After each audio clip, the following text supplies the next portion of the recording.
Une fille ramène son père de la clinique psychiatrique dans laquelle sa mère vient de se faire hospitaliser.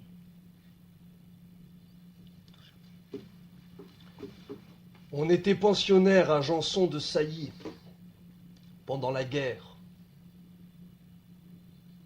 Et le jeudi matin, c'était le jour de la distribution des biscuits vitaminés. On n'avait qu'un seul cours, le français, facultatif. Et les externes n'y allaient pas.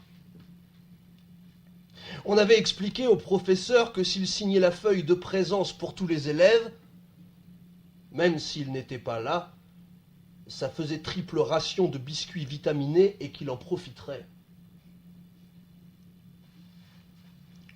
Et le jeudi après-midi, les pensionnaires avaient des flatulences. Au programme, c'était les chansons de Bilitis. De Pierre-Louis.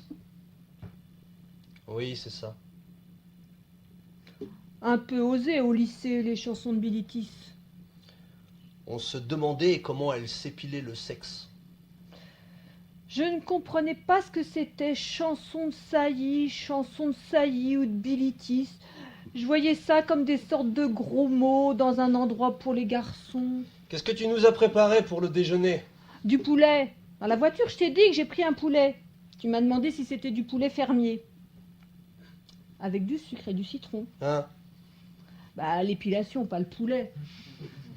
Ah bon? Parce que moi, le mélange sucré-salé, toutes ces recettes exotiques, je n'aime pas beaucoup ça. Les fruits, c'est pour le dessert. Ces gens-là n'ont pas le respect du goût. C'est de l'esbrouf. Quel genre? Rien ne vaut un bon steak avec des frites.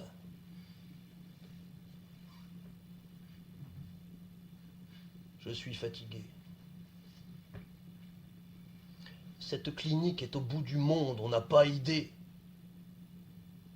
Tu veux qu'on prenne l'apéritif? L'apéritif du samedi midi. Voilà un des petits bonheurs de la vie. C'est le week-end qui commence. On se dit qu'on verra peut-être du monde. Tu sais, on est très seul quand on est vieux. Les amis sont morts.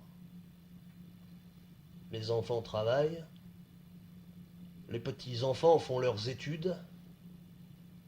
Je te mets un peu de vodka au piment dans ton Campari? Et un glaçon. Et il y a des cacahuètes à côté des bouteilles. Ah, mais je les ai vus, je cherche un plat pour les mettre. Ça pousse chez nous, les cacahuètes? Le Sénégal, c'était chez nous. Cesse de farfouiller et apporte le sachet comme ça. On n'a pas besoin de plat. Ta mère n'est pas là.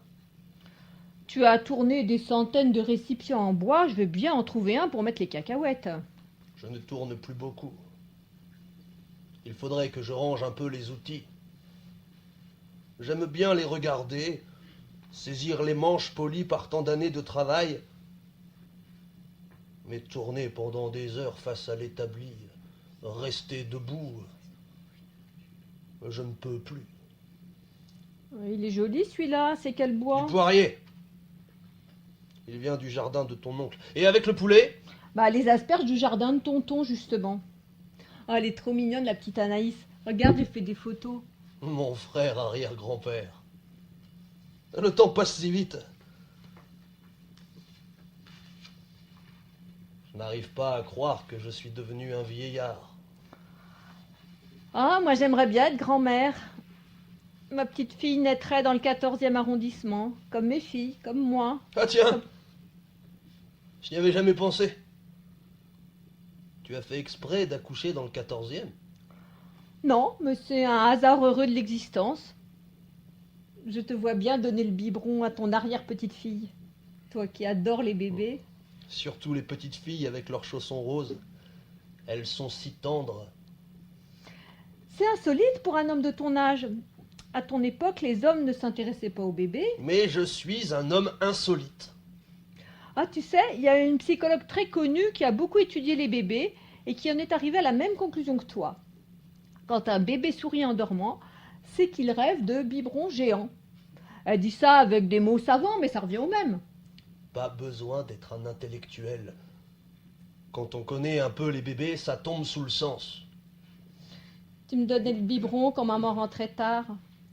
Je sens encore ta main ferme qui soutenait mon dos de nourrisson dans mes rêves. Les rêves, c'est n'importe quoi.